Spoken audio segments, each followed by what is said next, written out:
Mamayang hapon without getting to network with one another. You never can tell. You may be able to do business with one another. Before I go to the qualities of an entrepreneurial mindset, I would like to inform you that women are natural entrepreneurs. Do you know that? There is a school that offers entrepreneurial management and they don't want to accept women students. My son happened to take up that course and I asked the dean, I said, how come you don't accept female students? And his wisdom came when he said, we don't have to teach them, they have to teach us. I think that's true. Women are good entrepreneurs. Ladies, do you agree? Yes, ask my wife. She handles me very, very efficiently. Here are some of the top questions we need to ask ourselves whether we have an entrepreneurial mindset or not. I'm going to go through this very, very fast. Number one. Do you have the junkyard dog mentality?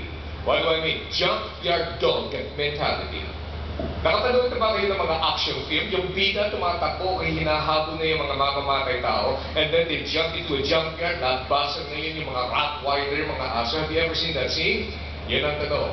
Ibig sabihin, a successful entrepreneur, para siyang Rottweiler. Pag kumagat yan o kaya pitbull, naglalak yung jaw. What am I saying? An entrepreneurial-minded person understands there are three things that are needed for the success of every entrepreneur. Number one, average IQ. You don't need to have a very high IQ. Number two, ano yung IQ? What is IQ?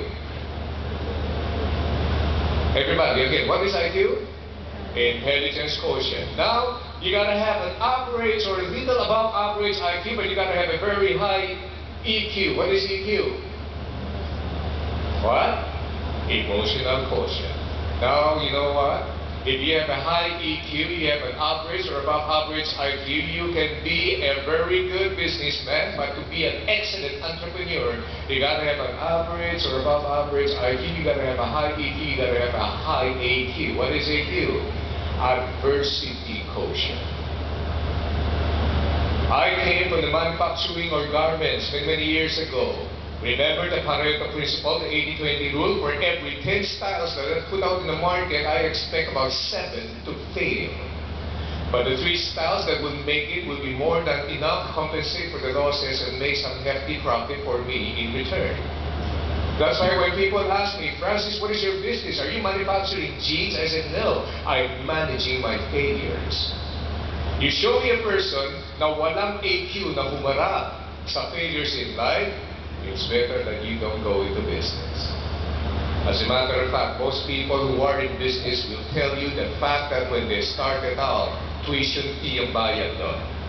The first few times, you fail. But you learn from your experience and you move on. Like a junkyard dog, you don't let go. And then you move on to the next one. Question.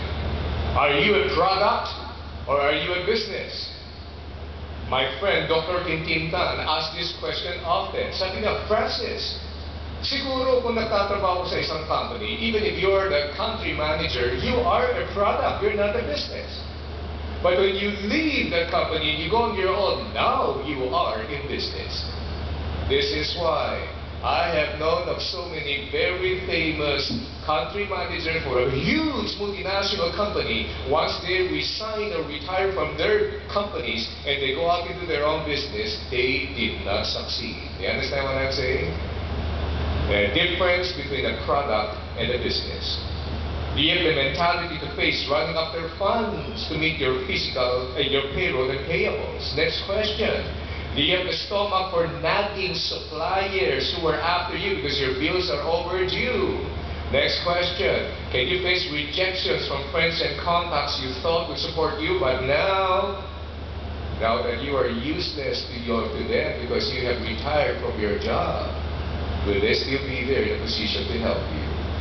Next, do you have the humility to be doing everything on your own without any assistants or secretaries mixing your coffee for you?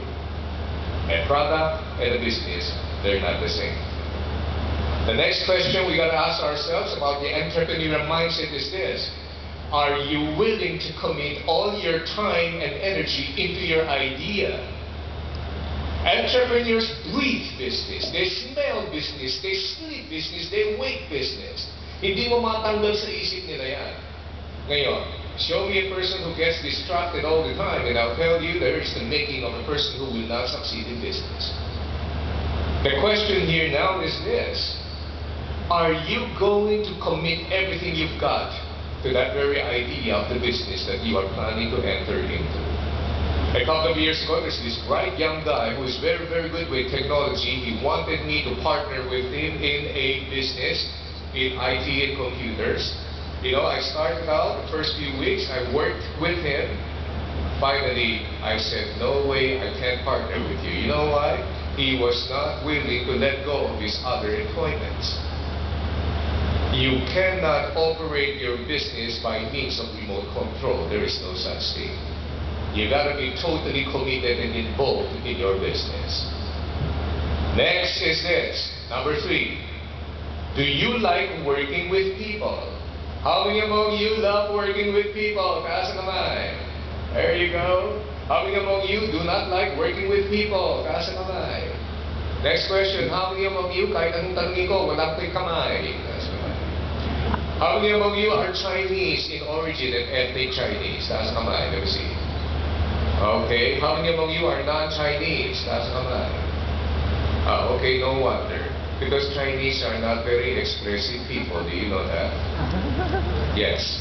By the way, this is now my 360th talk for the year. Before I was wrong, it's 360. And I have faced all kinds of audiences, and the most difficult, challenging audience for me are the Chinese. I'm not kidding. You know why? I may be speaking for 1 hour and there's absolutely no change in their facial expression. Hindi kasi sila expressive eh. Nagpapatawa ko, tumatawa naman, but most of them laugh this way.